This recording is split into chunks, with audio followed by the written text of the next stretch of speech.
Hi, this is Julie, and we are making firecrackers this morning. This is a great snack, and it's very inexpensive and quick to do. All right, first of all, I have a box of saltine crackers, and I have already taken them out of the sleeves. You may have some broken ones, but that's okay. Just put them in there because everything's all edible, even if it's broken. All right, so we got that, and I'm putting it in the quick shake. So the ingredients, we've got 1 cup of canola oil, all right, because that's your lightest oil, and you're using the 1 cup measuring cup from the Tupperware, and you're using 2 tablespoons of the I use McCormick, but wherever you're at, you know, you may not have McCormick, but this is your crushed red peppers that you would put on a pizza. And it does call for 2 tablespoons. Now, I don't like it quite that hot, so I cut back a little bit, but it's 2 tablespoons of your crushed red pepper, okay? So 1 cup of oil, 2 tablespoons of red peppers, and then last ingredients is this ranch seasoning mix. And it may come in one, but what I did is I purchased the 4-pack. That way I've got it on hand. All right, so all those ingredients you put into your quick shake. Now, love the quick shake because it does have our 1 cup measurement, so you can go ahead and measure everything here if you didn't want to use the measuring cup. Well, you can measure the oil in here. So you've got the 1 cup of oil, and you can see everything else is right there. Now, our quick shake comes in a red right now, but I'm using a blue, so I don't have to have a new one. But one thing about our quick shakes now is they do have a screw-on lid for reinforcement, so it's not going to pop off. Also, the top is, you'll snap it, so it has a reinforcement there too, okay? And it has the little wheel inside of it. I didn't show you that, excuse me. There's your little wheel.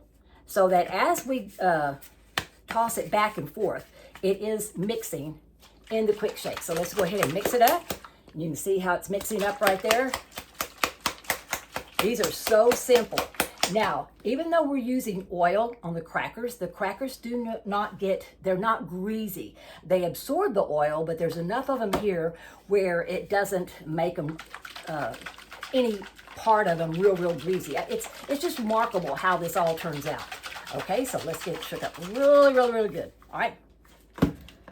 And then all you're going to do now is drizzle it like this. Okay, sort of show you here. Over the crackers evenly.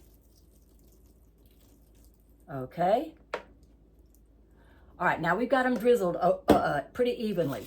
Then, oh, and matter of fact, this is a snack store. It holds those 4 stacks of crackers perfectly. All right, so whenever you go to my website, just check out and see what it could be called Snack Store. It could be Snack Store Junior, but it is a square container. All right, so let's go ahead and put the seal on it. And this one, you go first base, second base, third base, and then slide into home. Making sure you got all the corners down because this is not a liquid type container like a bowl would be. All right, so now what you're gonna do is just flip it over. Let it stand for a few minutes. You can honestly see things rolling down. Okay, the ingredients, and then back, and then forth. Because you want to make sure the ingredients gets all over every cracker, okay? Because you may have some crackers that don't get the seasonings all over them or something like that. So make sure that you are shaking it and going over and over, okay? Now, I would say let them sit for about an hour or so before you really can get the peak of the ingredients and everything. Really, the next day is going to be the best for the crackers. But you can eat them, but just don't eat them right now, okay? So we need to let them set. But anyway, this is your firecracker recipe, and I will attach the recipe underneath this video, okay? Thank you for listening, and you have a great day.